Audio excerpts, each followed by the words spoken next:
el texto del acuerdo, del pacto, del diálogo, del consenso que nos ha permitido los mejores 46 años de nuestra historia.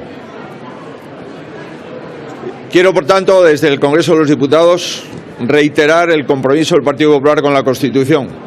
Somos un partido constitucionalista. Somos un partido que está orgulloso de la transición española. Somos un partido que está orgulloso de los ponentes de la Constitución y de todos los políticos de altura que durante la transición y posteriormente conformaron la España democrática, la mejor España. Quisiera hacer unas reflexiones sobre el momento actual que estamos viviendo y posteriormente asumir un compromiso. En relación con el momento actual que estamos viviendo, hoy podrán comprobar todos ustedes aquí en el Congreso de los Diputados que los socios del Gobierno no están, que los socios del Gobierno actual no asumen los principios constitucionales de la unidad territorial de la nación española, de la monarquía parlamentaria, de la monarquía constitucional y de la igualdad de los ciudadanos ante la ley y también ante los servicios públicos. El Gobierno, pues, está solo en la celebración de la Constitución, pero a mí lo que más me preocupa es que el Gobierno está mucho más cerca de sus socios que de la Constitución española. La Constitución española no se puede celebrar un día y despreciarla o conculcarla todo el resto del año. Y este Gobierno, en mi opinión, es el Gobierno que más ha atacado a la Constitución del 78. Y voy a explicar por qué muy brevemente. Primero, porque el Gobierno nació en contra del principio de igualdad de todos los ciudadanos ante la ley, gracias a la ley de amnistía.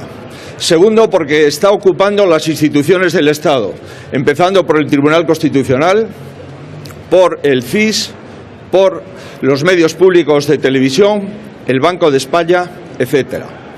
En tercer lugar, porque el Gobierno no respeta las Cortes Generales en su totalidad y el Senado, aprobando leyes, se bloquean totalmente en el Congreso o no se tramitan. En cuarto lugar, porque el Gobierno está en contra del principio constitucional de la libertad de expresión de los medios de comunicación. Y en quinto lugar, porque el Gobierno está criticando y deteriorando la independencia judicial y el respeto a las sentencias de jueces, magistrados y tribunales. Hoy, por tanto, es un gran día para recordar la separación de poderes. Es un gran día para recordar la independencia del Poder Judicial.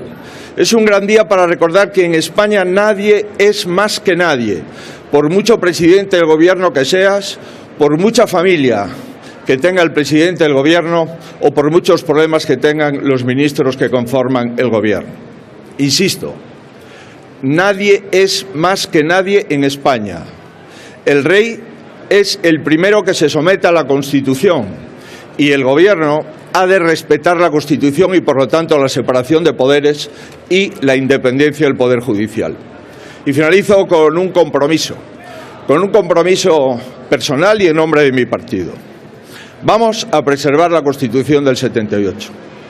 En el año 2026, esta Constitución se convertirá en la más longeva de nuestra historia, superando la vigencia de la Constitución de 1876. La mayoría de los españoles sigue en el camino de la lealtad constitucional, en el camino del consenso y esta España de las autonomías. Esta gran nación que es España quiere seguir construyendo consensos y acuerdos. Por tanto, me comprometo a preservar la Constitución del 78, me comprometo a cumplir y hacer cumplir la Constitución y en las comunidades autónomas, en las 12 comunidades más Ceuta y Melilla que gobierna el Partido Popular, aquí está buena parte de sus presidentes, vamos a seguir preservando la Constitución y cumpliendo la Constitución. Es un orgullo como partido y es una obligación como demócrata asumir la Constitución y preservarla. Vamos a reinstaurar los consensos del 78 y este partido es un aliado incondicional de esos consensos, de esa transición democrática y nos sentimos muy orgullosos y por eso vamos a custodiar los consensos constitucionales y les puedo asegurar que eso es un permanente compromiso con la sociedad española desde el partido mayoritario que es el Partido Popular. Muchas gracias. Sí, buenos días, presidente. ¿Por qué el PSOE se encuentra ahora mismo en un proceso destituyente, como ha sostenido usted estos días? Y luego, por otro lado, ¿qué le parece que el Gobierno le acuse de bloquear un pacto en inmigración? Gracias. Hace una semana, en el Congreso Federal del Partido Socialista, el actual partido de Sánchez ha enterrado al socialismo constitucional y ha abierto una época muy clara de construcción de la Constitución. Sus socios están en contra de la Constitución. Sin ellos no podría ser presidente del Gobierno después de perder las elecciones. Está dispuesto, pues, por un puñado de votos en el Congreso de los Diputados, a inculcar el virus de la destrucción constitucional y a inculcar algo fundamental que ha de ser siempre rechazado en política, y es que en el Gobierno se está para gobernar, no se está por estar. Y el presidente del Gobierno sabe que con los socios que tiene no se puede gobernar de acuerdo con la Constitución, sino que lo que se ha de hacer es ir difuminando la Constitución, ir poco a poco desilvanando los consensos constitucionales y aislando a la fuerza mayoritaria en Cortes, con mayoría absoluta en el Senado y con una mayoría relativa en el Congreso, después de las elecciones del 23 de julio. Mira, en relación con la inmigración, nuestra propuesta es conocida, está firmada, está documentada y, por tanto, seguimos insistiendo en que el Gobierno no tiene política migratoria. Y prueba de que no la tiene es que el ministerio que le corresponde a la migración no está en las conversaciones con el Partido Popular. Lo delega en el Ministerio de Administraciones Públicas.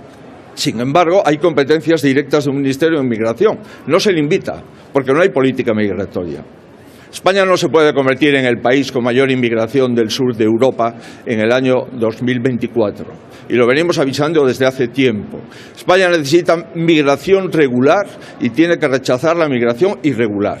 Y cuando tienes una irresponsabilidad por falta de política migratoria, no puedes después decir a las comunidades autónomas que han de resolver los problemas que tú creas. Por tanto, nuestro planteamiento es un planteamiento conocido, está documentado, está firmado con el Gobierno de Canarias y está utilizando el Gobierno de Canarias y los menores en Canarias como rehenes para imponer una política migratoria irresponsable. Política de migración regular sí, política de migración irregular no. Pero no lo digo yo, lo dicen los primeros ministros de la Unión Europea, ya sean socialdemócratas, populares o de otras ideologías. Todos estamos de acuerdo que debemos de proteger Europa de la migración irregular, salvo el Gobierno de España. Muchas gracias.